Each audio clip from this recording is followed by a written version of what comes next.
Hey, what's up guys, OSG back, and I'm carrying on the best C64 budget games videos, and today we will be taking a look at the 20 best Codemaster games in order of greatness. Let me start off by saying that this was a really difficult list as there are so many sequels in the Codemasters catalogue, but after some deep thought I've just gone with what I think, even if that means we have multiple games in the series, because whether or not they are a sequel, they are still great games in their own right and defo worth a few quid we had to pay for them. Anyway, this is what I would say are the 20 best C64 Codemaster games in order of greatness. So let's kick it off with Stryker in the Crypts of Trogan in 20th place. It's a fairly overlooked game this, but it's a great little platform game that looks and sounds nice. The gameplay is much like the better known Switchblade, however this one is a little bit harder, but if you like Switchblade, check this out, you won't be sorry.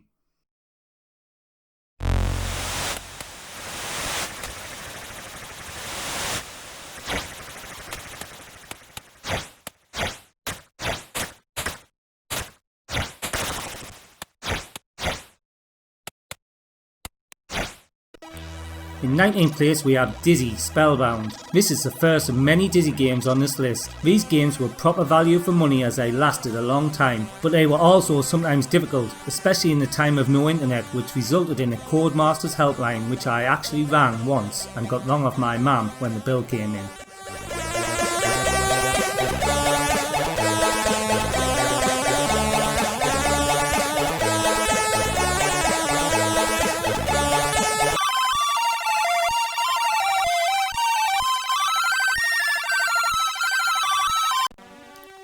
The 18th position is taken by Rallycross. This is a nice little top-down racer that I enjoyed a lot. It's fast but sometimes can be annoying as the collisions really slow you down, causing the red mist to rise, especially when you're on your last lap.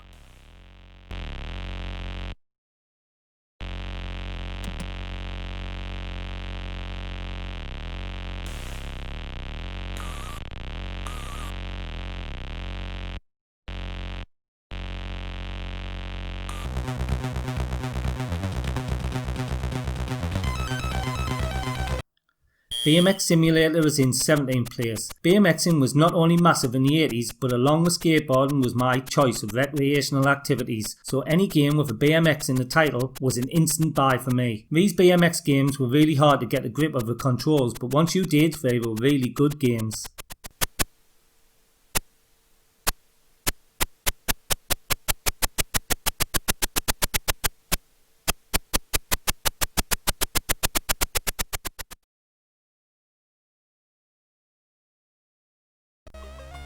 In 16th place we have Big Nose's USA Adventure. This is a straightforward platform game with brilliant music. The gameplay is okay, but some of the controls annoyed me, especially on the ladders, which you can see here I am struggling with. Anyway, if you like platform games then this is well worth your cash.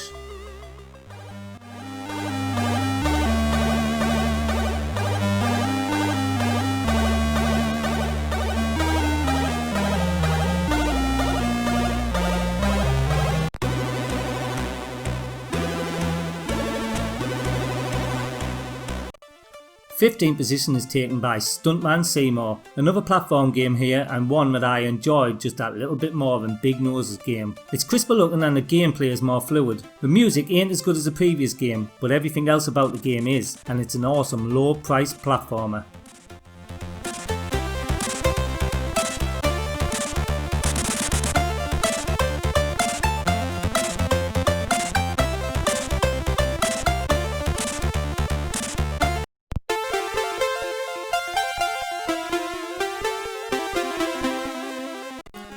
Kwik Snax is in 14th place, and this is Dizzy from a puzzle point of view. It's much the same concept as Fast Food, which was released a couple of years earlier, and I didn't really like that one, but this one is very good and it's not too difficult, making it quite a relaxing puzzler.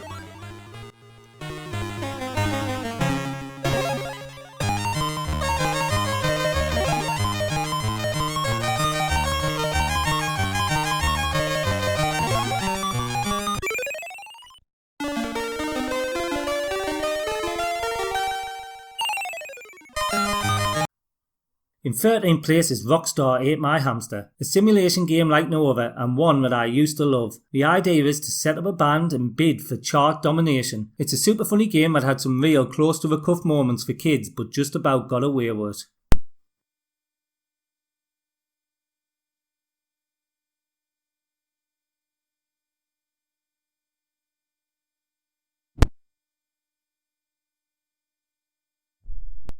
Professional BMX Simulator is in 12th place. This is a sequel to BMX Simulator and it's much the same as that game with different tracks, but the clincher for this game is you're allowed to have up to 4 players, making it a firm favourite with me and my mates, even though the controls was still infuriating.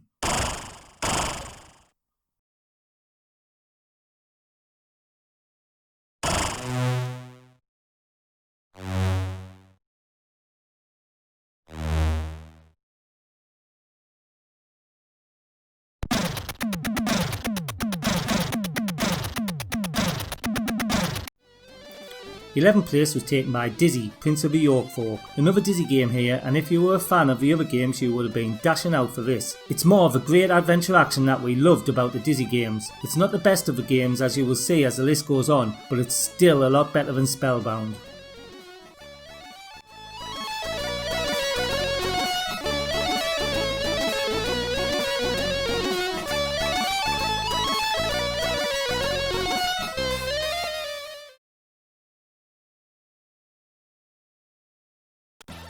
In 10th place we have Treasure Island Dizzy. This is one of the games that I really got stuck on, but with some advice from friends I did manage to finish it. The loading screen is the one that pops into my head whenever Dizzy is mentioned, and the game kept me entertained for a good while.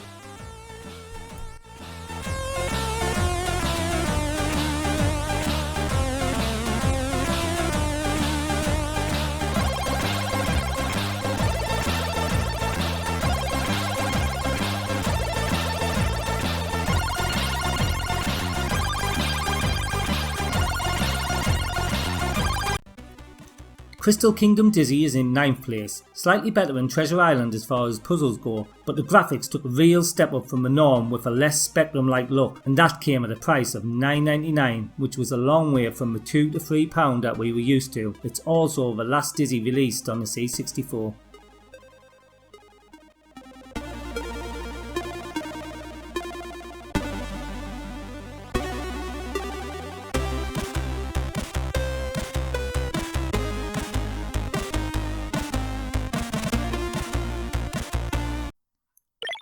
Eighth place is taken by Steg the Slug. This is a puzzle platformer that is really fun to play. There's something about puzzle games that makes them timeless as far as gameplay goes, and this is one that you can just fire up, relax and play from time to time.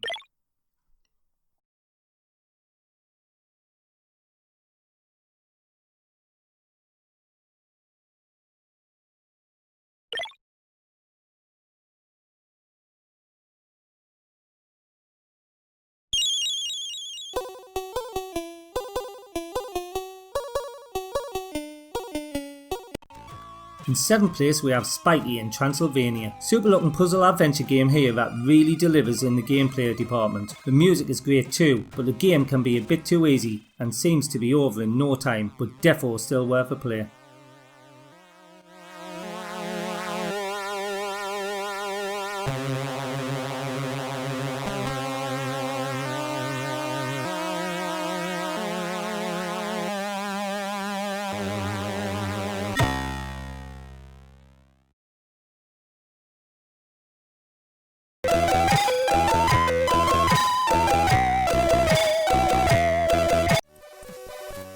CJ's Elephant Antics is in 6th place. We couldn't have a Codemasters list without having a CJ game in it, and this is the best of a lot of them. It may remind you of New Zealand Story, and the reason for that is it was going to be, but then Ocean took the project in-house, and this project was snapped up by Codemasters and turned into what we know now as CJ's Elephant Antics, which I actually like better than New Zealand Story.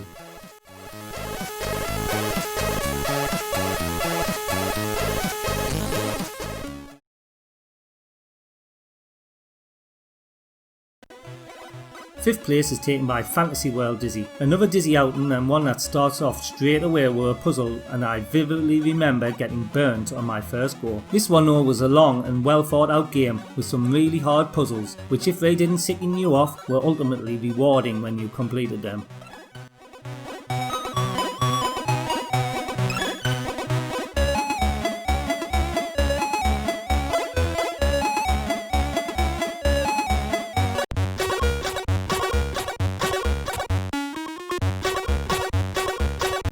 In 4th place is Tilt. This game is on another level when it comes to originality. It's so addictive. When I fire this up for the footage, I end up playing it for hours. If there's one game on this list that is a simple pick up and play for hours, then this is it. It's totally awesome.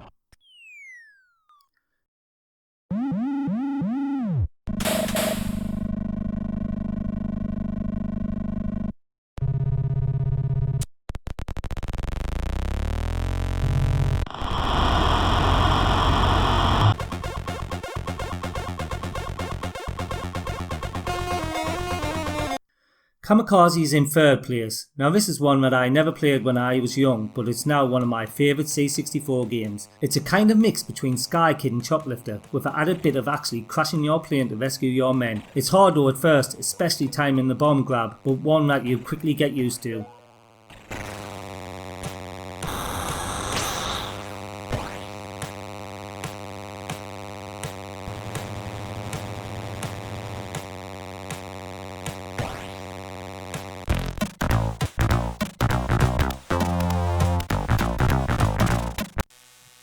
Second place is taken by Slicks. I mentioned how good this game was in my best C64 racing games and how I had never played it until somebody mentioned it on a live stream. This is by far the best top-down racer on the C64 and it's one of my favourites on any system. It's a real learning curve though, so don't expect to pick this up and immediately be good and winning, because that won't happen. But once you master the speed and the turns, it's on another level.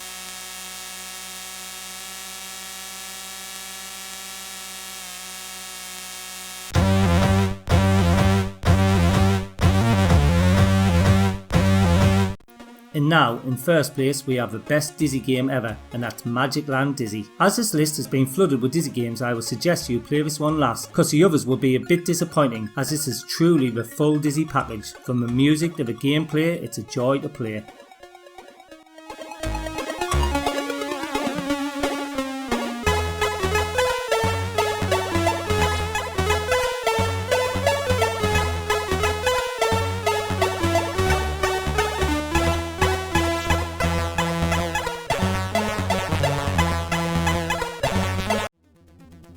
Okay, that's it for Codemasters. It's been a real blast from the past for me, as Codemasters was a massive part of my childhood. Please let me know in the comments below what your favourite C64 Codemaster games were, and if you haven't already, please like this video and subscribe to my channel for more great retro content. Till next time, this is OSG, signing out.